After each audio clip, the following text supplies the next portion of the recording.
जो वैष्णव होते हैं, जो भक्त होते हैं, उनको मुक्ति की कामना नहीं होती, उनके चित्त में भक्ति की कामना होती। हमारे वृंदावन में यदि आप जाकर के किसी से कहो कि भैया मुक्ति चाहिए, तो वृंदावन वासियों कहेंगे मुक्ति उन्होंने सी खारी लागे, नमक जैसी खारी लगे, भैया हमें ना चाहिए मुक्ति। मुक्ति मोक्ष की कामना ब्रजवासी नहीं करते कभी। और हमारे वृंदावन की रीति बंधुओं ऐसी है कि वहां वृंदावन में जन्म लेने वाला, वृंदावन की उपासना करने वाला, वृंदावन का नित्य स्मरण करने वाला वैष्णव वो मुक्त नहीं होता, वो अपनी मृत्यु के पश्चात निज वृंदावन में प्रवेश कर जाता है। वृंदावन और निज वृंदावन में अंतर क्या है?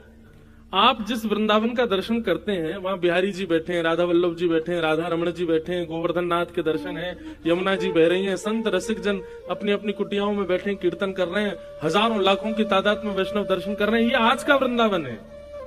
और निज वृंदावन क्या है? निज वृंदावन बिल्कुल विपरीत है। राधा रमण जी का मंदिर तो है, पर जब आप राधा रमण जी का दर्शन करोगे तो श्री राधा रमण लाल जी अंदर स्थिर नहीं बैठे होंगे, कहो तो ऊपर बैठे होंगे, कहो तो नीचे बैठ करके, कहो तो रसोई घर से सामग्री लेके खा रहे होंगे, कहो तो कीर्तनियान के संग बैठ करके बाजो बजा रहे होंगे, कहो तो नृत्य करतान के संग नृत्य कर रहे होंगे। मतलब निज वृंदावन में ठाकुर सचल हैं, अचल नहीं है। बिहारी जी के मंदिर में जाओगे निज वृंदावन में, तो सामने जब आप ब्रह्म गर्भगृह में दर्शन करोगे तो कहो तो बिहारी जी आपको ऐसे सुख आसन में बैठे दिख जाएं और आपसे कहेंगे अरे अकेला आयो, कछु लेके ना आयो, मेरे काज काले क्या आयो, जल्दी बता। बिहारी जी स्वयं बात करेंगे। ये निज वृंदावन है। दूसरी बात, निज वृंदावन में सब रसिक जन है, मीराबाई भी वही है, सूरदास भी वही है, कुमनदास भी वही है, कबीरदास भी वही है, तुलसीदास जी भी वही है। वहां निज वृंदावन में जिन संतों के रसिकों की हम चर्चा सुनते हैं वो सब निज वृंदावन में है। निज वृंदावन में यमुना जी का जो जल है वो ऐसा लगेगा मानो केसर युक्त जल बह रहा हो, उसमें से मंदम मंदम सुगंधी आ रही है।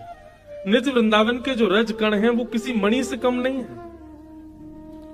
निज वृंदावन में वृक्ष वल्लरी भी श्री राधा कीर्तन कर रहे हैं।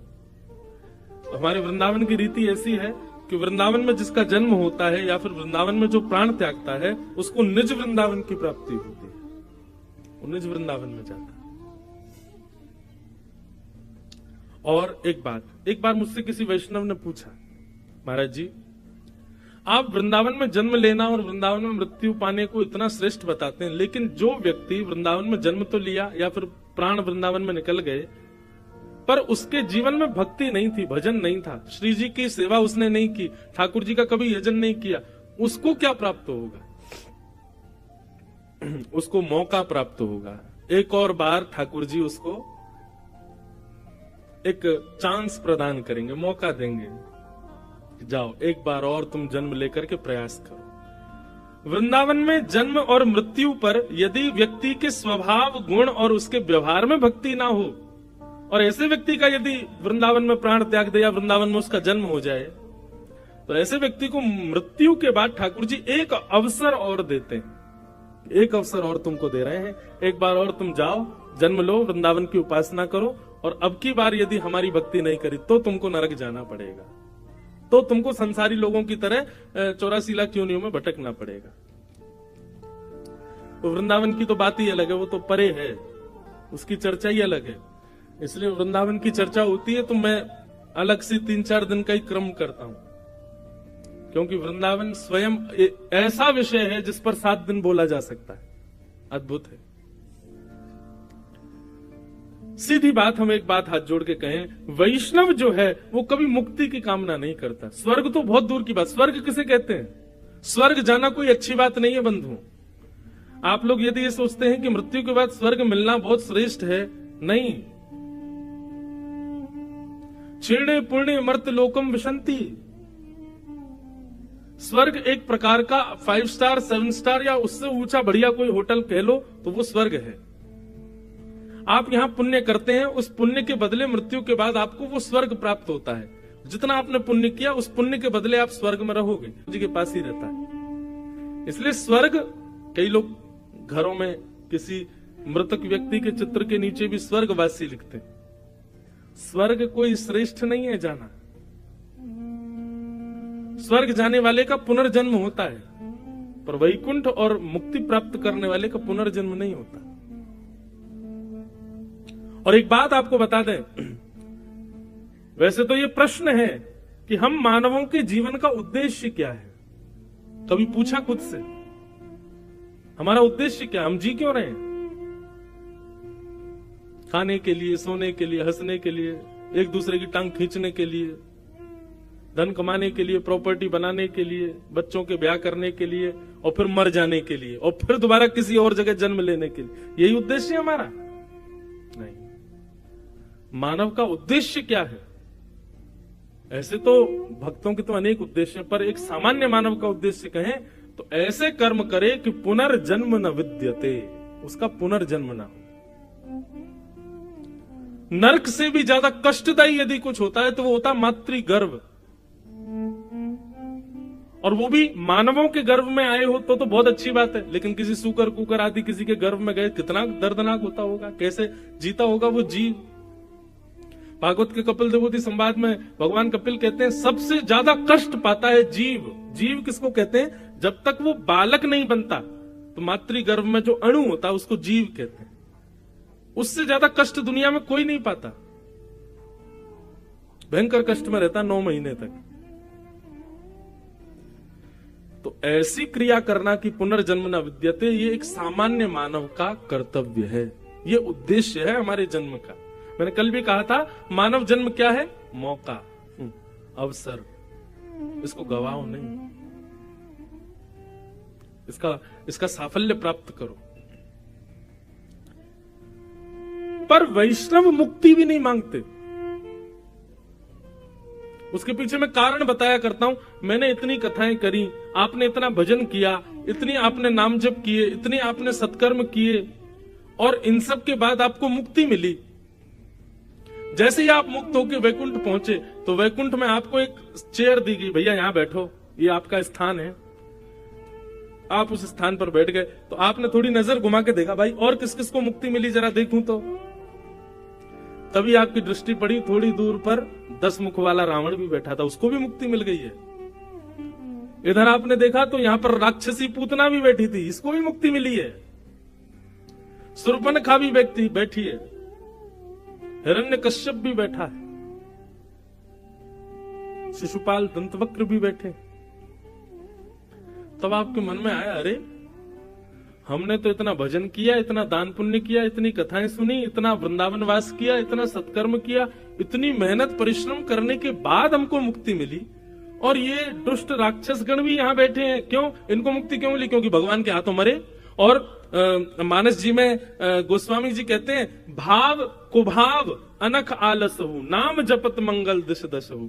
जरूरी नहीं है कि भाव से नाम जपने वाले कोई मुक्ति मिलती है, कुभाव से भी नाम जपे उसको भी मुक्ति मिल जाती है। रावण भले ही राक्षस था, लेकिन कुभाव से ही सही 24 घंटे चिंतन में राम राम राम राम चलता ही रहता था, इसलिए मुक्ति मिली। आप कहोगे यार हम इतने भजन किए, इतने सब कुछ किए, उसके बाद भी मिले कहां? बैठे कहां? पूतना के बगल में। इसलिए भक्त मुक्ति की कामना नहीं करते। बोले ठाकुर जी मुक्ति तो राक्षसों को भी दे देते हो आप, हमको तो भक्ति चाहिए। और भक्ति में ऐसी क्या प्रधानता है? बोले मुक्ति में तो समूह को ठाकुर जी दिखते हैं, पूरी भीड़ को ठाकुर जी का दर्शन होता है, पर भक्ति में तो किसी एक के लिए ठाकुर जी आते हैं। एक तो होता है कि पूरे गुना शहर को प्रधानमंत्री ने अपने ऑफिस में बुलाया और महाराज कम से कम 10,000 चेयर लगवा दी और एक साथ मंच पे आके सबसे मिल लिए। लेकिन एक बात होती है कि गुना के किसी एक व्यक्ति से मिलने के लिए अपने चार्टर प्लेन से वो आए, जेट प्लस सिक्योरिटी लगा दी, पूरा गुना शहर बंद, और एक व्यक्ति के घर जाके वो चाय पीना। दोनों में विशेषता क्या है? दोनों में श्रेष्ठ कौन है? एक व्यक्ति से मिलना। तो मुक्ति और भक्ति में यही अंतर है। मुक्ति का मतलब है समूह के साथ भगवत दर्शन, और भक्ति का मतलब है आपके एक के लिए ठाकुर जी आपके पास आए, एकाकार दर्शन। इसलिए हमें मुक्ति की कामना नहीं। ठाकुर जी ये पूरे समूह के संग हमको नहीं मिलना आपसे, पूरा जीवन समूह के संग ही मिले। महाकाल गए महाराज, हजारों लोगों के संग हम भी जल चढ़ाया है। शंकर जी को तो कई बार पता भी नहीं चलती होगी कौन ने जल चढ़ाया, मुंह पे इतने लोग चढ़ा गए। बिहारी जी का समूह दर्शन करता है, लाखों लोग दर्शन करने जाते हैं। बिहारी जी को पता चलती भी होगी कि कोई गुना से भी आया था? नहीं पता चलती। अरे बिहारी जी बहुत दूर, हमसे ही मिल लो, हमसे इतने लोग मिलने आए, हमको क्या पता कौन कहां से कब कैसे आया। समूह का दर्शन वो मुक्ति है, लेकिन एकाकार दर्शन वो भक्ति है। इसलिए हम ठाकुर जी से कह रहे हैं, ठाकुर जी हमें मुक्ति नहीं चाहिए, हमें भक्ति चाहिए। आप हमारे जीवन में पधारो, ऐसी कृपा करो, अनुग्रह करो भगवान। मीराबाई ने मुक्ति की कामना नहीं, भक्ति की, अपने जन्म में ही ठाकुर जी से मिलनी। गोस्वामी तुलसीदास जी महाराज, उन्होंने भक्ति की, अपने जन्म में ही ठाकुर जी को प्राप्त कर लिया।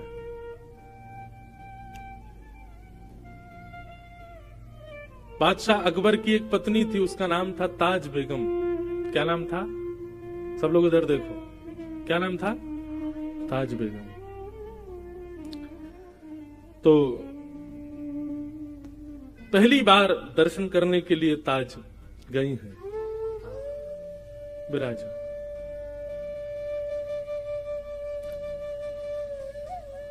बोलो वृंदावन बिहारी लाल। बहुत ध्यान से सुनना। ताज बेगम पहली बार अकबर के साथ गोवर्धन गई। अच्छा, अकबर के ऊपर एक चीज तो लगती है कभी कभी, अकबर के ऊपर कृपा तो थी ठाकुर जी की। वो वृंदावन भी जाता था, गोवर्धन भी जाता था तो वो अकबर ही, पर उसको संतों के दर्शन खूब हुए। स्वामी श्री हरदास जी ने बड़ी कृपा की, गोसाई विठलनाथ जी का बड़ा आश्रय प्राप्त हुआ अकबर को। था तो वो मुगल, लेकिन उसके शासन में, अब मेरे पढ़ने में ना आई हो तो बात अलग है, लेकिन जहां तक मैंने देखा कि उसने कभी मंदिरों को और किसी भी हिंदू वैदिक सनातनी को कभी ज्यादा कष्ट तो नहीं दिया। दर्शन आदि करने देता था सबको। आपके ओरछा के राजा मधुकर शाह जी भी मित्र थे अकबर के। तो अकबर ऐसे कभी कभी दिग्विजय के लिए घूमने जाता था। गोवर्धन गया, गोसाई जी से प्रार्थना की कि हमको श्रीनाथ जी का दर्शन करना है। गोसाई जी बोले, देखो हमारे मंदिर का विधान है कि केवल वैदिक हिंदू ही भीतर प्रवेश कर सकते हैं भगवान। तो आपको दर्शन की यदि इच्छा है तो हमने एक ना मंदिर में खिड़की बनवा रखी है, वहां से हम दिखा देंगे ठाकुर जी आपको। अकबर बोला, वहीं से दिखा दो। तो अकबर ने वहां से ठाकुर जी को देखा, ठाकुर जी को दर्शन करके वो चला गया। जैसे ही ताज बेगम बैठी उस खिड़की में, और जैसे ही उस झरोके में से ठाकुर जी को देखा, अब तो स्थिति हो गई कि नेत्र बंद करे और वही छवि दिखाई दे ठाकुर जी की। यही पीछे जो छवि, ये गोवर्धन नाथ स्वरूप ठाकुर जी का, यही छवि दिखे। अब तो वो जहां जाए उसको वृक्षों की भी आकृति ऐसी दिखाई दे, उसको मयूरों की आकृति भी ऐसी दिखाई दे। वो रोटी भी देखे तो रोटी की आकृति भी ऐसी दिखाई दे। जहां देखे जित देखूं उतित श्याममयी, जहां देखे वहां श्याम सुंदर दिख रहे हैं। अब इसको आप क्या कहोगे बताओ? ताज बेगम का ना तो संग अच्छा, ना कुल अच्छा, ना परवरिश अच्छी, लेकिन फिर भी ठाकुर जी के प्रति प्रेम। इसको ये कहते हैं कि ताज बेगम नहीं गई है ठाकुर जी के पास, ताज बेगम का मन नहीं लगा है, ठाकुर जी का मन लग गया है ताज बेगम में। ये कहते हैं, इसको कहते हैं भगवत प्रीति। एक तो होता है हमको ठाकुर जी प्रिय लगते हैं, एक होता है ठाकुर जी को हम प्रिय लगे। ये कथा आदि इसलिए भैया, हम लोग ताज बेगम जैसे तो नहीं है। ताज बेगम का जरूर पूर्व जन्म का कोई सत्कर्म होगा कि ठाकुर जी को प्रिय लगी, पर ये कथा आदि हम इसीलिए सुनते हैं ठाकुर जी को हम प्रिय लगे, हमें देख के ठाकुर जी रीझ जाए। ताज बेगम को खूब ज्वर चढ़ने लगा, बुखार आने लगा। बादशाह ने खूब वैद्य बुलाए, हकीम बुलाए, लेकिन कोई ठीक नहीं कर पाया। एक दिन बादशाह से जाकर के ताज बेगम ने अपने मन की बात कही, बादशाह हमारा ज्वर ठीक नहीं होगा, क्योंकि ये कृष्ण विरह का ज्वर है। जब से हम आपके साथ गोवर्धन गए और जब से हमने त्रिभंग लली श्याम सुंदर को देखा, तब से सब जगह हमको वही दिखाई देते हैं। हमें लगता है हमारा जन्म आपके सेवा के लिए या किसी और कार्य के लिए नहीं, हम उन्हीं के लिए पृथ्वी पर आए हैं। आप कृपा करके हमको वृंदावन भेज दो। अकबर ने पहले तो बहुत मना किया, लेकिन बाद में ताज बेगम की बात मान करके अकबर ने उनको वृंदावन जाने की आज्ञा दे दी। ताज बेगम वृंदावन आ गई और वृंदावन में रह करके ठाकुर जी का नित्य दर्शन करती थी। अच्छा, एक बड़ी सुंदर घटना है, ऐसी दो तीन लोगों के साथ हुई है। ताज बेगम को मंदिर में प्रवेश तो था नहीं, वो मंदिर में जाने तो देते नहीं थे, लोग बाग डरे रहते थे अगर मुगलानी है कहीं भीतर जाकर के कुछ गलत अनर्थ कर दे तो मंदिर अपवित्र हो जाएगा, तो उसको बाहर ही रोक दिया जाता था। लेकिन उसकी भक्ति इतनी प्रबल थी कि वो दर्शन करके आने वालों से पूछती थी, श्याम सुंदर कैसे लग रहे हैं? तो बताते, बोले आज ऐसा मुकुट पहना है, आज कानों में ऐसे कुंडल पहने हैं, गले में ऐसे हार पहने हैं, ऐसी पीतांबरी पहनी है, ऐसी पजम्मी पहनी है। तो उन्हीं का चिंतन करती थी, सुन करके ऐसे ठाकुर जी लग रहे होंगे। और कभी कभी ठाकुर जी की वैसी आकृति रेत में बनाती और वहीं दर्शन कर लेती। बोले वाह श्याम सुंदर, आज आप ऐसे लग रहे हो। धीरे धीरे ताज बेगम की स्थिति इतनी ऊंची हो गई कि अब ताज बेगम किसी से पूछती नहीं थी, अपने नेत्र बंद करके अपने आप ही एक आकृति बनाती थी और दर्शन करके आने वाले से कहती थी, सुनिए आज ठाकुर जी ने नीली चोली पहनी है, आज ठाकुर जी ने गले में मोतियों की माला पहनी है, आज ठाकुर जी ने ऐसी पाग पहनी है, कानों में मत्स्याकृत कुंडल पहने हैं, हाथों में सोने के कड़ूले पहने हैं। और दर्शनार्थी बता, हाँ बिल्कुल ठाकुर जी ने ऐसे ही पहने। तो ताज बेगम आनंदित हो जाती, जय हो मेरे लाल। अब ताज बेगम को मंदिर जाने की आवश्यकता नहीं थी, वो नेत्र बंद करती थी और ठाकुर जी का प्रत्यक्ष दर्शन होता था। मैं कभी कभी एक मेरे ऊपर एक कृपा हुई ठाकुर जी की, वो सुनाया करता हूं, बहुत ध्यान से सुनिएगा बंधु। भक्ति की प्रधानता। कभी आप मंदिर जाया करें ना ठाकुर जी के, चाहे आप वृंदावन जाओ, चाहे आप महाकाल जाओ, चाहे आप टेकरी हनुमान जाओ, कहीं भी जाओ, ठाकुर जी आपको स्वीकार कर चुके हैं, इसका प्रमाण लेकर के जाओ। और वो कैसे कि बिना दर्शन किए पहले ही सोच लो, आज ठाकुर जी ऐसे दिख रहे होंगे, आज ठाकुर जी की जो वस्त्र पोशाक होगी वो इस रंग की होगी, आज ठाकुर जी गले में माला जो होगी ना वो मोतियों की होगी, आज ठाकुर जी के श्री अंग पर जो पुष्प होंगे वो मोंगरा के होंगे या गुलाब के होंगे या कन्नेर के होंगे, जो विचार करो। 2-3 चीजें विचार करके जाओ, उनको फिर जाकर के देखो ये आज ठाकुर जी ने ऐसा कुछ किया है कि नहीं। अगर एक वस्तु भी आपके मनोभाव से मिलती हुई ठाकुर जी ने धारण की हो तो समझ जाना ठाकुर जी आपसे प्रसन्न हैं। हमारे प्यारे गिरधर लाल जी का प्रथम जन्मोत्सव हुआ नाथद्वार में। तो नाथद्वारा में नियम क्या था कि कथा सुबह होती थी, शाम को उत्सव होता था। हम इतने व्यस्त हो जाते थे उत्सव में कि मैं नाथद्वारा श्रीनाथ जी दर्शन करने नहीं जा पाता था। पर एक बालक को हमने अपनी तरफ से नियुक्त किया था, भाई रोज तुम जाना और दर्शन करके हमको बताना आज ठाकुर जी लग कैसे रहे। वो ठीक है। तो सुबह सुबह उठ करके ठाकुर जी का स्नान आदि करा के उनका श्रृंगार करके आज जैसे पीली पीतांबरी पहना दी, सिर पर लाल पाग पहना दी, ठाकुर जी को नीली हटरी के अंदर विराजमान कर दिया। और इतने में 8:30-9 बज जाते। मैं तुरंत नाश्ता करके कथा में, वहां राजभोग आरती जब होती नाथद्वार में, उसके बाद कथा विश्राम होती थी 1 बजे। तो दर्शन में कर ही नहीं पाता था। तो पहले दिन व्यास मंच से उतर करके जैसे गया तो वो बालक खड़ा था, उसको मैंने बुलाया। मैंने, हाँ भाई दर्शन कराए तुम ठाकुर जी के? मैंने कहा हाँ। कैसे लग रहे ठाकुर जी? वो ठाकुर जी ने आज पीली पीतांबरी पहनी है, सिर पर लाल पाग पहनी है, गले में मोतियों की माला पहनी है और ठाकुर जी नीली हटरी में बैठे। मैंने कहा हमारे लाल जी की नहीं, मैं कह रहा हूं श्रीनाथ जी ने क्या पहना। बोले हम श्रीनाथ जी का ही बता रहे हैं। तो मैंने कहा ये तो हमारे ठाकुर जी ने पहना है। बोले कि नहीं महाराज जी, श्रीनाथ जी ने भी ऐसे ही श्रृंगार किया है।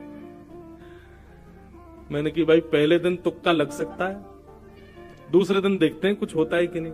अब दूसरे दिन हमने ठाकुर जी को फिर कोई बढ़िया सुंदर नीली पोशाक पहनाई और आज कांच की हटरी में ठाकुर जी को विराजमान किया, सिर पर बढ़िया सोने का मुकुट धारण कराया, सुंदर श्रृंगार। अभी भी मुझको ऐसा कुछ नहीं था, मुझे बस लगा ठीक है कल मैच हो गया, आज थोड़ी होगा।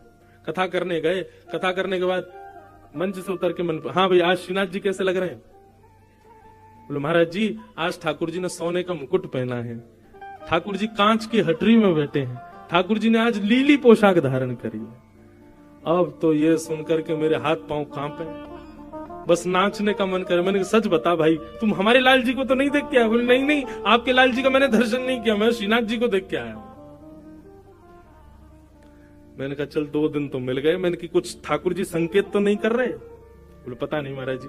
तो हमने क्या किया, अगले दिन मैंने कि आज ठाकुर जी को ऐसा कुछ पहनाऊंगा जो मैच ही नहीं होगा। हमने अपने लाल जी को सेहरा पहना दिया, दुल्हा बना दिया। मैंने आज दुल्हा बन के दिखा। सेहरा पहनाया, सफेद पोशाक पहनाई, लाल चुनरी उड़ाई, वो लाल पटका पहनाया ठाकुर जी को, बहुत सुंदर श्रृंगार। और आज ठाकुर जी मोतियों की हटरी में विराजमान किए। अब मेरा कथा में मन नहीं लगे, मुझे यूं लगे कब कथा पूरी हो मैं उससे पूछूं आज क्या पहना है। कथा विश्राम हुई, विश्राम होते कौन प्रणाम कर रहा है, कौन माला पहन, मुझे कुछ नहीं, मुझे वही दिख रहा था। मैंने जल्दी आए इधर। मैंने कि सही सी बता आज ठाकुर जी ने क्या पहना? बोले आज तो ठाकुर जी दुल्हा राजा बन के बैठे हैं। मैंने कहा जय हो, बोल श्रीनाथ प्यारे की। उस समय की स्थिति में व्यक्त नहीं कर सकता हृदय से। इतना रोना आया, इतना ठाकुर जी को हृदय से लगा के आनंदित हुए।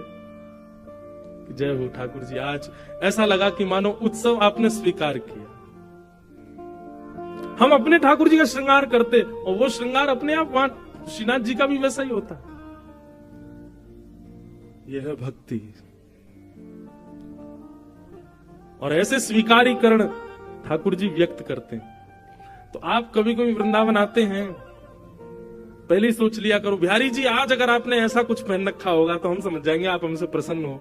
और सही माने संग में 2-3 लोगों को रखना संभालने के लिए। यदि आपने जैसा सोचा वैसे ठाकुर जी दिख गए तो हो सकता है अटैक भी पड़ जाए, आपको बच नहीं पाओगे। कई 2 लोग चाहिए होंगे, भाई हमको संभाल लेना तुम कैसे भी, क्योंकि लगेगा कि वाह ठाकुर जी आज तो श्रृंगार मानो मैंने ही किया है आपका। तो ताज बेगम के साथ ऐसा होने लगा कि पहले तो वो पूछती थी कि ठाकुर जी कैसे दिख रहे हैं और वैसी आकृति बनाती थी और उस आकृति का दर्शन करती थी। पर धीरे धीरे उसके मन में, अब वो जैसा मन में विचार करती थी और दर्शनार्थियों से पूछती थी कि ठाकुर जी आज ऐसे दिख रहे हैं क्या? सब कहते बोले हाँ ऐसे ही दिख रहे हैं। ताज बेगम खूब नाचती। ताज बेगम का एक पद है मुझे बहुत प्रिय लगता है, सुनो दिल जानी मेरे दिल की कहानी। मुगल थी ना इसलिए मुस्लिम शब्द है, उर्दू शब्द है उसके पद में। सुनो दिल जानी मेरे दिल की कहानी, तेरे हाथ हूँ बिकानी, तेरे हाथ हूँ बिकानी, बदनाम भी सहूंगी।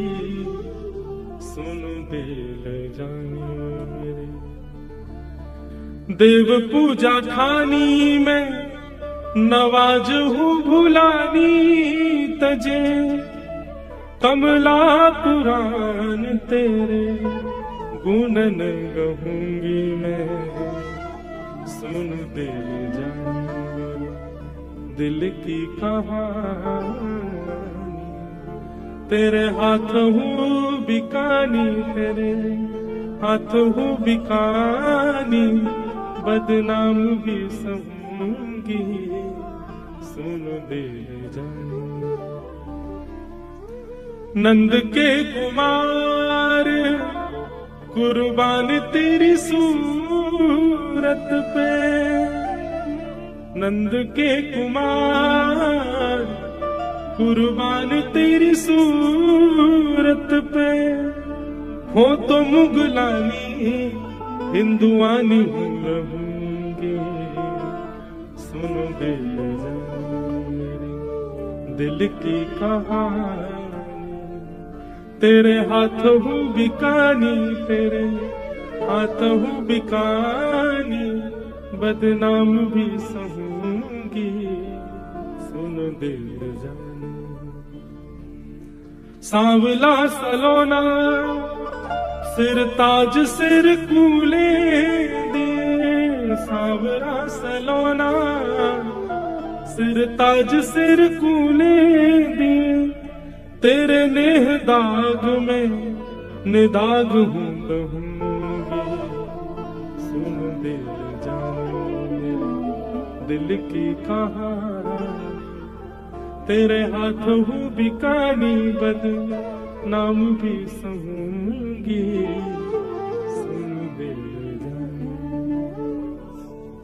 ये बादशाह अकबर की पत्नी ताज बेगम, उनका जो शरीर शांत हुआ ना, वो कथा भी बड़ी विलक्षण है। होली का दिन पूरे ब्रजमंडल में रंग धमार हो रही थी और ताज बेगम अपनी कुटिया में बैठे बैठे ठाकुर जी का दर्शन कर रही है। लेकिन आज के दर्शन में यह था कि सब दिख रहे हैं लेकिन उसको ठाकुर जी नहीं दिखाई दिए। बहुत ध्यान से सुनना। ताज बेगम एक पद लिखती है धमार का, आज भी नाथद द्वार में होली वाले दिन जब ठाकुर जी के कपाट खुलते हैं ना, तो ताज बेगम की धमार गाई जाती है ठाकुर जी के आगे, जो ताज बेगम ने लिखी, अपने अंतिम शब्द थे उसके। मुझे याद नहीं है पूरी धमार, पर बहुत बहुत अच्छी धमार है वो। बहुरी ढप बाज रहे, ऐसे उसका प्रारंभ है, बहुरी ढप बाज रहे। ढप बजते हैं ना हमारे वृंदावन में जब होली होती है, तो गाते गाते वो पूरे ब्रज का वर्णन करती है। नंद बाबा अबीर उड़ा रहे हैं, यशोदा मैया गुलाल उड़ा रही हैं, गोपियां एक दूसरे के गाल पे गुलाल लगा रही हैं। अरे कहां तक गए, गैया भी एक दूसरे से अपने अंग को रिगड़ करके होली खेल रही हैं। ग्वाल बाल सब यमुना जी में कूद रहे हैं। इस प्रकार पूरे ब्रज का दर्शन करते हुए अचानक लिखते लिखते वो रुक गई। 5-6 पंक्तियां लिख दी, लेकिन अभी तक ठाकुर जी नहीं दिखाई दिए उनको, सब दिख गए। सबके वर्णन करते करते करते करते करते तभी ताज बेगम के मनोभाव में दर्शन दिखता है कि असंख्य गोपियां सुंदर गुलाल अबीर उड़ा रही हैं। गुलाल के एक जैसे मानो कोहरा जैसे पड़ता है, ऐसे गुलाल का कोहरा पड़ रहा है और उसमें मधुर मोर पिच्छ दिखाई दे रहा है। थोड़ी सी ठाकुर जी की वंशी दिखाई दे रही है। नीलांबर ठाकुर जी लाल लाल गुलाल के बीच में से जैसे ही निकल करके आए, ताज बेगम को लगा मानो प्रत्यक्ष ठाकुर जी सामने आ गए। और वो दर्शन करते ही आधा अधूरा पद लिखा था, वहीं ताज बेगम के प्राण निकल गए। तो वर्णन करते हैं ताज बेगम अपना पद पूर्ण नहीं कर पाई और उनके प्राण निकल गए। तो जो अधूरी एक पंक्ति रह गई थी ना, उस दिन जिस दिन ताज बेगम के प्राण निकले, उस दिन आकाशवाणी हुई वृंदावन में और स्वयं श्री राधा रमन लाल जी ने अंतिम पंक्ति पूरी की। निर्तत आवत ताज के प्रभु, गावत गीत धमार। ये ठाकुर जी की पंक्ति। सब रस चर्चाएं बंधु, सबके समझने के वश की बात नहीं, पर अद्भुत है।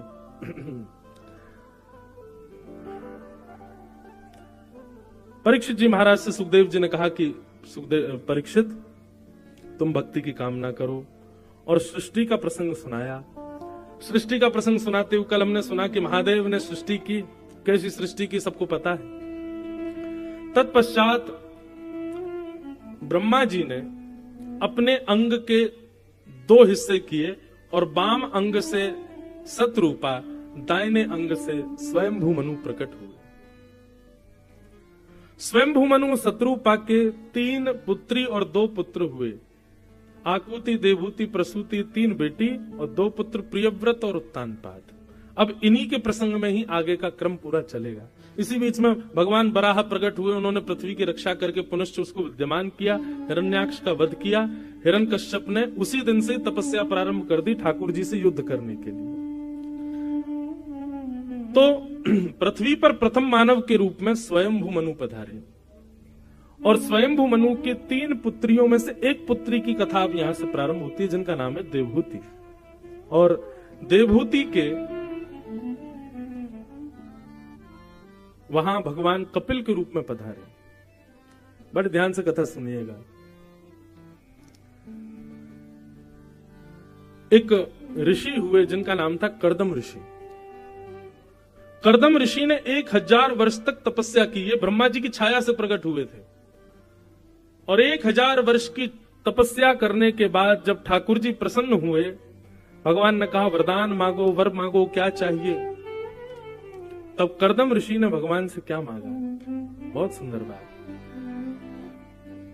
कि तथा सचाहम परिवोडु काम समानशीलां ग्रहमेधधेनुम् उपेयवान् मूलमशेषमूलम् दुराशय कामदुरांग्रिपश्य। यहाँ जितने भी लोग अब विवाहित बैठे हैं और जो अब विवाह करने के बस समय पे आ गए हैं, मंद मंद मुस्कुरा रहे हैं, बहुत ध्यान से सुनो।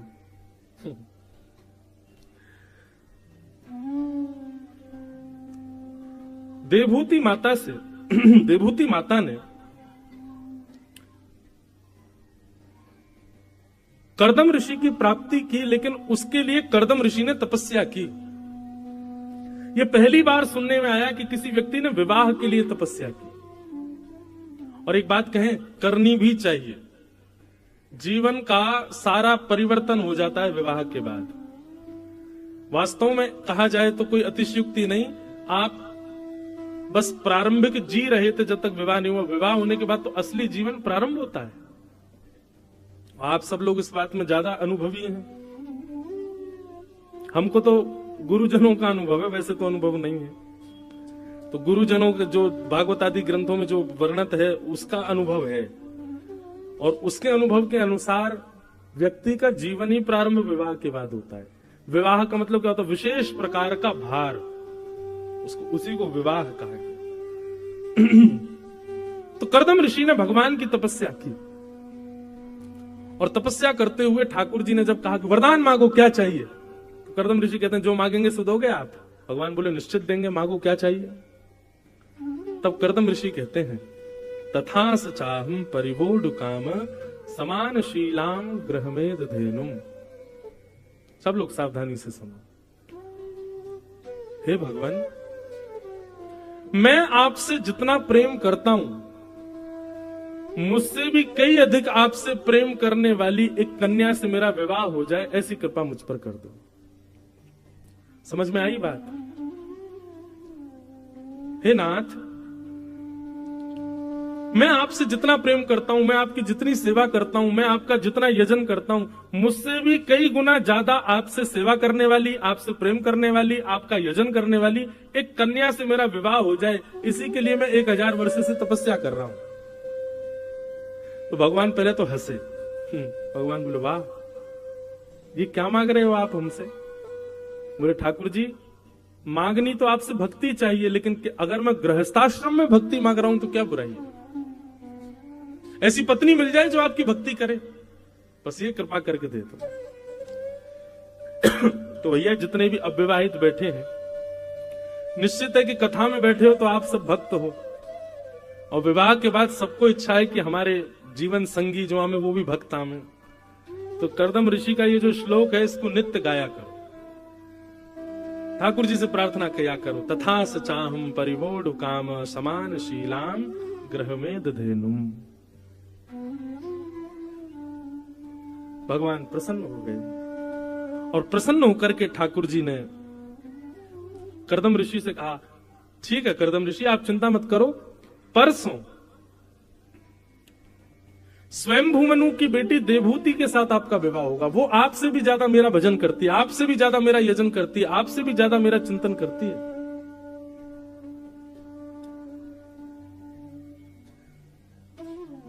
बहुत ध्यान से सुनो। कर्दम ऋषि का यह वरदान सुन करके, भगवान का यह वरदान सुनकर के कर्दम ऋषि प्रसन्न हो गए। लेकिन भगवान कहने लगे ये वरदान तो आपके मांगने पर हमने दिया, एक वरदान हम अपनी तरफ से आपको देना चाहते हैं। बोले क्या? देवभूति के साथ विवाह होगा, ये हमारी तरफ से वरदान है, पर आपके यहां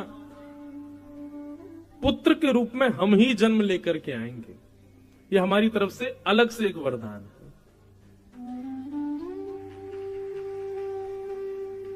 ताली बजाई, आपने समझ में आ गई थी बात? हमें तो लगा समझे कि नहीं, पता नहीं। सीधी बात, ठाकुर जी से बंधुओं कभी संसार भी मांगो ना, तो वो भी अपनी सुख निवृत्ति के लिए नहीं, उसमें भी भगवत दर्शन हो, भगवत भाव हो। ऐसी इच्छा रखनी चाहिए।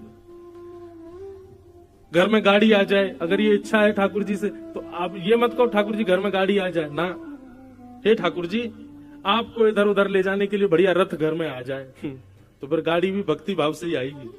ठाकुर जी कहेंगे हमारे लिए रथ मंगा रहा है, लेकिन फिर देख लेना वो रथ फिर ठाकुर जी का ही होना चाहिए, उस पर अपना अधिकार मत जमाना।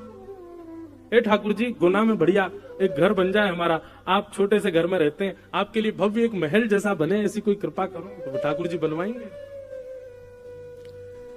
कहीं भी हमारे सुख का भाव नहीं होना चाहिए, कहीं भी हमारे भोग विलास का भाव नहीं होना चाहिए उन सब भावों में। तो कर्दम ऋषि ने भगवान की 1000 वर्ष तपस्या करके क्या मांगा कि आपसे प्रेम करने वाली, आपकी भक्ति करने वाली एक पत्नी मुझे प्राप्त हो जाए, ऐसी कृपा कर दो, मेरा विवाह हो जाए ऐसी कन्या से। भगवान इतने प्रसन्न हो गए कि एक वरदान तो ये दिया, दूसरा अपनी तरफ से दिया कि तुम्हारे यहां पुत्र भी मैं ही बन के आऊंगा, जाओ।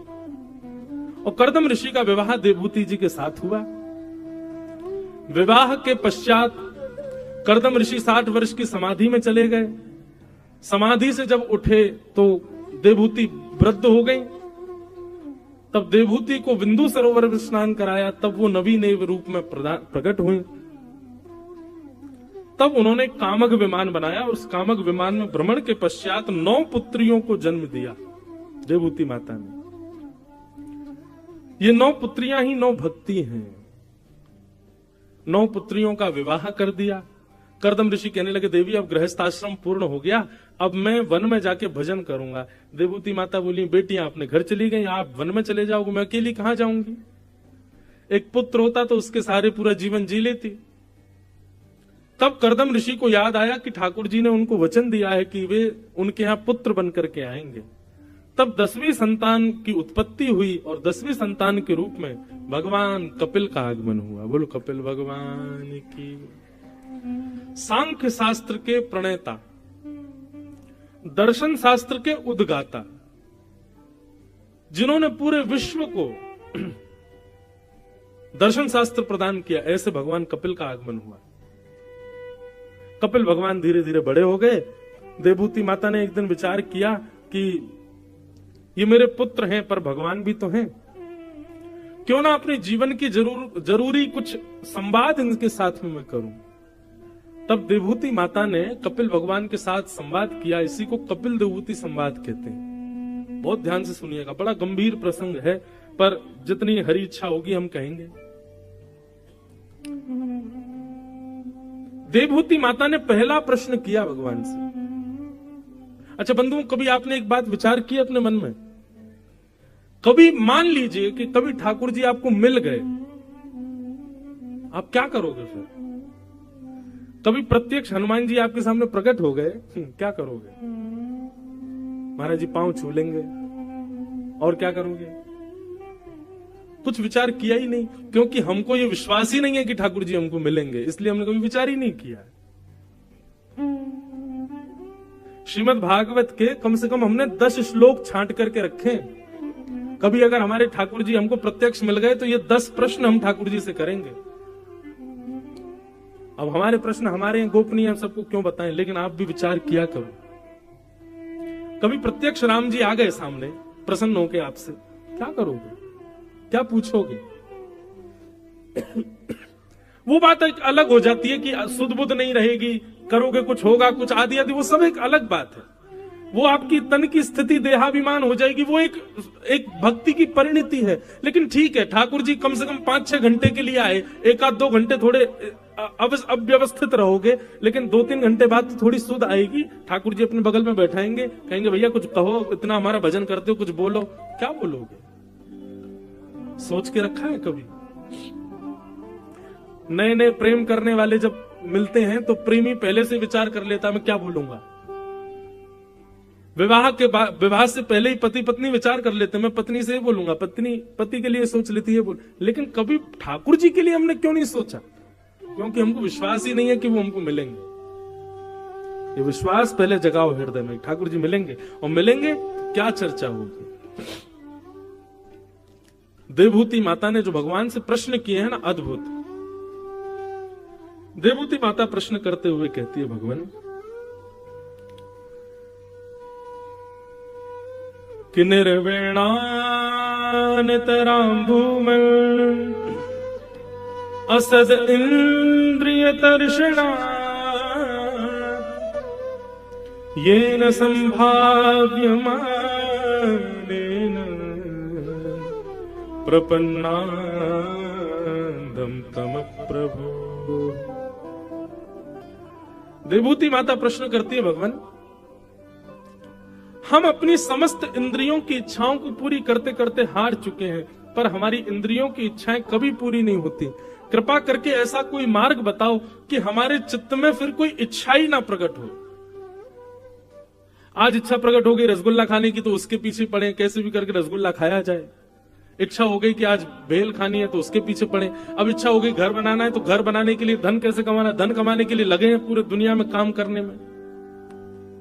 निश्चित ही व्यक्ति के चित्त में इच्छा प्रकट होती है और वही इच्छा ही उसको कर्म बंधन में बांधती है।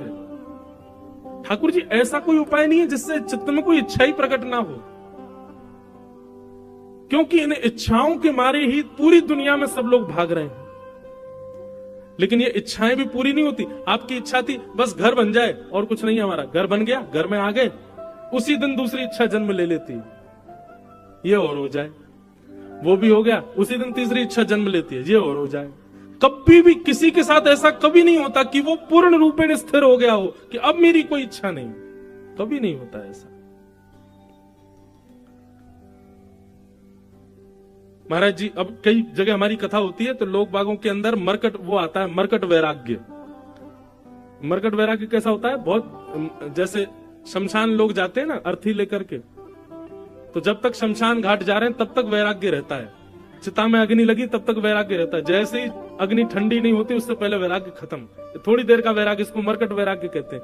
कई लोगों को कथा सुनने से मरकट वैराग्य आ जाता है। आएंगे कक्ष में मिलने के लिए, महाराज जी अब आपकी कथा सुनकर के हम पूर्ण रूपेण विरक्त हो चुके हैं, अब हमारा कुछ मन नहीं है, घर परिवार में रहना नहीं है, अब आप बस अपने कथाओं में कोई सेवा बता दो, सब वैष्णव ब्राह्मण गंधर्वजन और हमारी पूरी टीम रहती, इन्हीं की सेवा कर देंगे, कोई भी एक सेवा दे दो हमको। चलो अगली कथा वहां है, वहां आ जाना।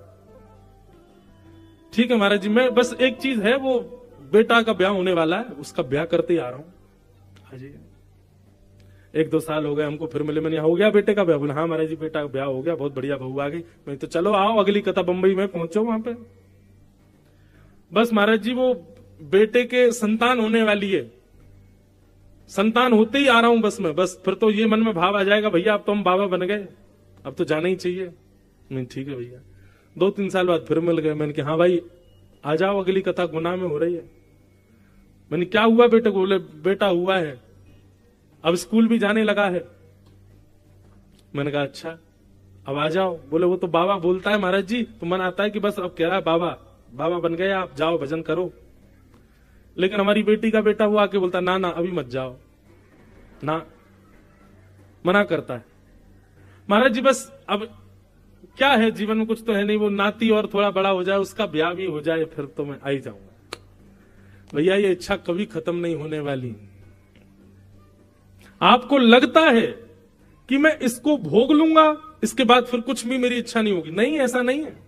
अग्नि में जितना घी डालोगे अग्नि उतनी तेज होती है। अग्नि केवल 2 ही तरीके से शांत हो सकती है, या तो घी डालना बंद करो या फिर पूरा घी उड़ेल दो। मतलब इंद्रियों की इच्छा केवल 2 तरीके से शांत हो सकती है, या तो भोगो ही मत और या फिर इतना भोग लो कि उब जाओ। लेकिन ये दूसरे वाले में खतरा बना हुआ है, बहुत भोगने पर भी वो खत्म होगी ये संभव नहीं है। क्योंकि घी आप जब पूरा डाल देते हैं तो थोड़ी देर के लिए तो अग्नि शांत हो जाती है, पर थोड़ी देर बाद जब प्रज्वलित होती है तो पहले से तीव्र होती है।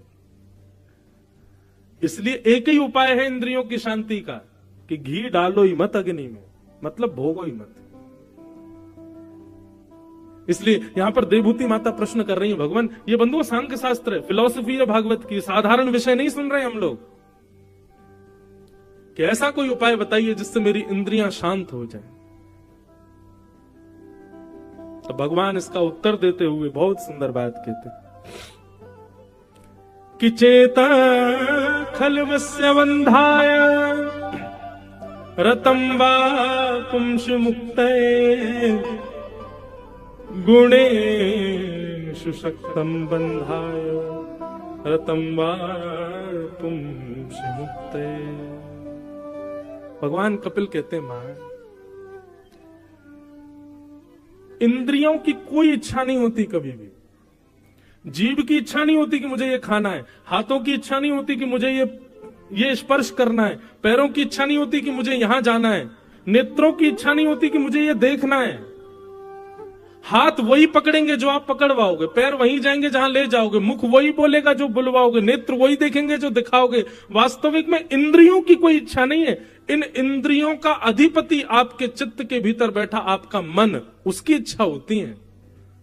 और वो इच्छा इन इंद्रियों से कह करके आपको कहता है कि इसको पूरी कराओ। रसगुल्ला केवल तब तक अच्छा लगता है जब तक जीभ पर नहीं आ रहा। जीभ से भीतर जाते रसगुल्ले का कोई स्वाद नहीं होता। इसी प्रकार संसार के जितने भी विषय भोग वस्तु हैं, वो विषय भोगी वस्तु केवल एक अनुपात तक ही हमको सुख देती है, उसके अधिक वो सुख नहीं देती। क्यों? क्योंकि मन अपनी सुख की वस्तु ले लेता है, बाकी इंद्रियों को उसमें छोड़ देता है कि तुम भोगते रहो। इसलिए मां, आप कहो कि आंखों को सुधारना है, पैरों को सुधारना है, हाथों को सुधारना है, इंद्रियों को सुधारना है, तो नहीं सुधरेगा। इन सब के अधिपति मन को सुधारना पड़ेगा। सब लोग इधर देखो, इधर देखो, यहां देखो, कथा सुनो ध्यान से। और मन केवल एक चीज से सुधरेगा। मन को सुधारने का केवल एक तरीका है। आप कहोगे, आप तो घूम फिर के एक ही बात बोलोगे, सत्संग। नहीं, मन सत्संग से नहीं सुधरेगा, मन सुधरेगा कुसंग के त्याग से। आप कहो कि हम पे इतना समय नहीं हम कथा में आ सके, हम पे इतना समय नहीं हम वृंदावन जाके कथा सुने, हम पे इतना समय नहीं कि हम संत जनों की वाणी सुन सकें, हमारे पास में इतना डाटा नहीं कि मोबाइल पे भी लाइव कथा सुन सकें। कोई और उपाय बताओ मन को एकाग्र करने का। अपने आसपास रहने वाले, अपनी बातचीत के दायरे में आने वाले, उठना बैठना जिनके साथ है, उन सब की लिस्ट बनाओ। और उनमें जितने भी लोग कुसंगी हैं, जो दूषित खाते हैं, दूषित पीते हैं, दूषित बोलते हैं, दूषित विचारधारा वाले हैं, वो चाहे कितने भी अपनत्व के क्यों ना हो, उन सब का संग छोड़ दो, आपका मन अपने आप पवित्र हो जाएगा। कुसंगता का त्याग, उसी से ही मन पवित्र होगा। मैं तो खूब कथा में बोलता हूं कि जो लोग कथा में नहीं आते, जो लोग कभी महाकाल नहीं जाते, जो लोग वृंदावन नहीं जाते, जो लोग कभी भाव से ठाकुर जी का दर्शन नहीं करते, संकीर्तन नहीं करते, ऐसे लोगों को सब जगह ब्लॉक मार दो। फोन पे ब्लॉक कर दो, सोशल मीडिया पे ब्लॉक कर दो, चाहे वो अपने चाचा ताऊ के बच्चे क्यों नहीं हो, सबको ब्लॉक करो। किसी से कोई मतलब नहीं, नातेदार जो ठाकुर जी का नहीं, हमारा उससे कोई संबंध नहीं। आप ये करके देखिए, अगले दिन से आपका मन ना ऐसा लगेगा जैसे मानो कबूतर का पंख जितना हल्का होता है ना, आज हवा में लहराता है, ऐसे मन जो भारी भारी रहता है हमेशा, जैसी कुसंगता का त्याग करोगे मन अपने आप हल्का हो जाएगा, मन अपने आप पवित्र हो जाएगा, मन में अपने आप शुद्धता आ जाएगी। कुसंग व्यक्ति का संग हमारे मन को बिगाड़ता है। देवभूति माता से भगवान कपिल कहते हैं, मां, और एक बात सुनिए, कुसंगता का त्याग मतलब व्यक्ति विशेष का त्याग नहीं होता है। आप जो वस्त्र पहनते हैं ना, उन वस्त्रों से भी संग का पता चलता है। आप जो खाते हैं, अन्न से भी आपके संग का पता चलता है। आप अन्न का कैसा संग करते हो, आप वस्त्रों का कैसा संग करते हो। आपने देखा होगा कई संत महापुरुष कहीं भी जाते हैं, अपना आसन संग लेके चलते हैं, और जैसी कुर्सी पे बैठेंगे तो पहले आसन बिछाएंगे फिर बैठेंगे। क्यों? आसन क्यों लेके चलते हैं साथ में? और वहां पे ना जाने कौन बैठा होगा, किस कैसे कैसे लोग बैठे होंगे, उस वहां पर बैठ के किसने क्या क्या विचार किया होगा, उसका प्रभाव कहीं उनके ऊपर ना पड़े, इसलिए वो अपने भजन का आसन संग लेके चलते हैं, उसी पे ही बैठेंगे। वो बात अलग है कि आजकल दिखावे के लिए लेके चलते हैं, देखो महाराज जी का आसन है भैया, लो बिछाओ बैठो। वास्तविक मूल बात तो ये है कि कहीं हम ऐसे दूषित स्थान पर ना बैठे जहां बैठने से हमारी बुद्धि विकृत हो जाए। संग का मतलब केवल लोगों के बीच में रहने से संग खराब नहीं होता, वस्त्रों से भी संग खराब होता है। आज हम धोती पहनते हैं, बगलबंदी पहनते हैं, पटका पहनते हैं, शॉल ओढ़ते हैं, ये सात्विक वेशभूषा रखते हैं, इसीलिए कई हद तक कथाएं कह पाते हैं। जिस दिन ये वस्त्र बिगड़ जाए, जीन्स पहनने लग जाए, टी शर्ट पहनने लग जाए, अपने आप बुद्धि विकृत होने लग जाएगी। और विकृत तो बहुत दूर की बात, चलो मान लो कि मैं जीन्स पहन के आ भी गया मंच पर, कोई रोक टोक तो है नहीं, मुझे पहन सकता हूं, लेकिन मेरी बात का प्रभाव नहीं पड़ेगा आपके ऊपर। वो प्रभाव ही तब पड़ रहा है जब हमारे वस्त्र सात्विक है। तो संग केवल व्यक्ति से नहीं होता, संग आपकी जीवनचर्या से भी होता है। अब लोग कहते हैं प्याज लहसुन क्यों नहीं खाएं महाराज जी, कोई पाप थोड़ी है वो ऐसा थोड़ी नरक जाना पड़ेगा आपको, बस वो तामसी है। अभी 7 दिन यहाँ कथा चल रही है, तो अब आप सब लोगों का तो पता नहीं आप लोग घर जा क्या पाते हैं, लेकिन यहाँ जितने भी हमारे आयोजक परिवार, किरार परिवार, ये लोग बढ़िया शुद्ध भोजन कर रहे हैं, सात्विक भोजन कर रहे हैं, कोई प्याज लहसुन का प्रयोग नहीं कर रहे, शुद्ध सात्विक भोजन कर रहे हैं। इसका प्रभाव इनके मन पर यह पड़ रहा है कि ये 3 घंटा बैठ रहे हैं, 24 घंटा कथा चित्त में चल रही है, रात में लाल जी का दर्शन, सुबह लाल जी का दर्शन, 24 घंटे व्यापार आदि की इतनी चिंता नहीं हो रही होगी, 24 घंटा बस ठाकुर जी का स्मरण चल रहा होगा। क्यों? सात्विक आहार है। आहार की शुद्धि, वस्त्र की शुद्धि, आचरण की शुद्धि, संग की शुद्धि, सबसे मन पर बड़ा प्रभाव पड़ता है। आप लोग पहाड़ों पर जाते हैं, नदी किनारे जाते हैं, तो वहां अपने आप मन लगने लग जाता है। क्यों? सात्विक है, वातावरण शुद्ध है। वहां पर तामसी, जितना नगरों में तामसी लोग रहते हैं, इतने तामसी लोग वहां नहीं है, इसलिए आपका मन शांत हो रहा है। पर्यावरण से भी हम लोग कितने घरों में जाते हैं, लोग बाग बुलाते हैं, सत्य बता रहे हैं, घर में पैर रखते ही अनुभव हो जाता है कि घर कैसा है, यहाँ के लोग कैसे हैं, क्या खाते होंगे, क्या पहनते होंगे, क्या पीते होंगे, विवाद चल रहा होगा, भाई भाई लड़ रहे होंगे, सब पता चल जाता है। और ऐसे घर में फिर बैठने का बहुत ज्यादा देर मन नहीं करता, बस होता है बस प्रणाम करें, चलो दंडवत चलो। और कहीं कहीं ऐसे घरों में भी जाते हैं, वहां बैठ करके बस लगता है कि कोई तकिया दे दे, यहीं सो जाए, इतना सुख मिल रहा है, चित्त को इतनी शांति मिल रही है, इतना बढ़िया लग रहा है। अब ये सबके साथ होता है कि नहीं? हमारे साथ तो होता है ऐसा। मुझे घर में जाने से, नगरों से भी मुझे वो होती है, नकारात्मक सकारात्मक भाव आने लगते हैं। कई भारत के ऐसे नगर हैं, वहां पहुंचते ही ऐसा लगता है यहाँ कथा कब पूरी हो जाए यहाँ से। और कई नगर ऐसे, वहां ऐसा लगता है कि अरे 8 दिन हो गए पूरे, अरे और 10-15 दिन और कथा चलती रहती है, आनंद आता। ये सब संग दोष है, और इन सब की शुद्धि से मन पवित्र होता है मां।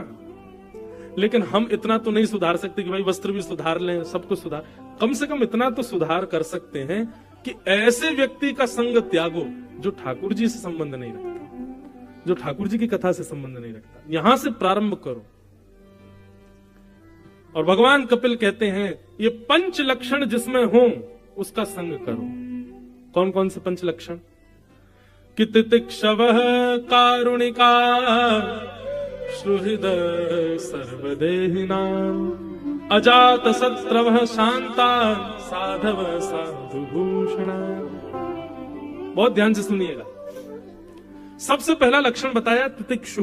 तितिक्षु का मतलब होता है सहनशील, जो कि आज की डेट में कोई भी नहीं है, कोई सहनशील नहीं है। दूसरा लक्षण कारुणिका, सब पर दया करने वाला।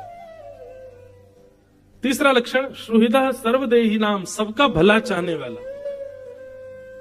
चौथा लक्षण अजात शत्रु, किसी से शत्रुता ना करने वाला। और 5वां लक्षण शांता, मौन रहने वाला। ये 5 लक्षण जिसमें हूं मां, उसका संग करो। आपको किसी में नहीं दिखेंगे ये 5 लक्षण, पर हमने कथा करते करते 5 लक्षण एक में देखे। दोबारा सुनिए और विचार करो, ये 5 लक्षण किसमें है? सहनशीलता, दया, सबका भला चाहने वाला, किसी से शत्रुता ना मानने वाला और शांत रहने वाला। ये 5 लक्षण आपने किसी में देखे? 5 एक में नहीं, पर कथा करते करते हमको एक में ये 5 लक्षण दिखे, और वह है जगत जननी श्री गौ माता। गैया में ये 5 लक्षण होते हैं। केवल ताली नहीं बजानी, इस पर विचार करो। है कि नहीं ये पांचों लक्षण? तितिक शव, सहनशील, गैया सहनशील है, बहुत सहती है। दूसरा कारुणिका, सब पर दया करती है। कसाई भी जब पकड़ के ले जाते हैं तो मारने से पहले सोचते हैं थोड़ा दूध निकाल लो, मिल जाए चाय बना लेंगे, और अपने हत्यारों को भी दूध दे करके उन्हीं के हाथों मर जाती है। कारुणिका। श्रुहितः सर्वदेही नाम, सबका भला चाहती है, केवल मेरे बच्चों का पेट भरे ऐसा नहीं, जो पिए सबको देती है। अजात शत्रु, किसी को अपना शत्रु नहीं मानती। और पांचवा लक्षण शांता, शांत रहती है। आप कहोगे महाराज जी ये लक्षण तो भैंस में भी है, आपने उसका नाम क्यों नहीं लिया? मानव, मैं पहले से ही सोच के रखता हूं क्वेश्चन जो मानव मुझसे पूछ सकता है। आप कहोगे महाराज भैंस में भी है लक्षण, तो आप कहोगे महाराज बकरी में भी है, वो भी तो ऐसी रहती है बेचारी, वो भी दूध देती है, सबका भला करती है, ये करती है। लेकिन दोनों के स्वभाव में अंतर है। गाय का और भैंस का, दोनों का स्वभाव अलग है। हमारे ब्रज में तो ऐसा कहते हैं भैंस का कोई निरंतर दूध पिए तो उसका शरीर भले ही बन जाएगा लेकिन बुद्धि से जड़ हो जाएगा, बुद्धि में जड़त्व आ जाएगा, क्योंकि उसके दुग्ध में जड़त्वता है, आलसी होती है ना। और रही बात बकरी की, तो बकरी शांत नहीं रहती, मैं करती रहती है, अहंकारी होती है, 24 घंटा मैं करती रहती है।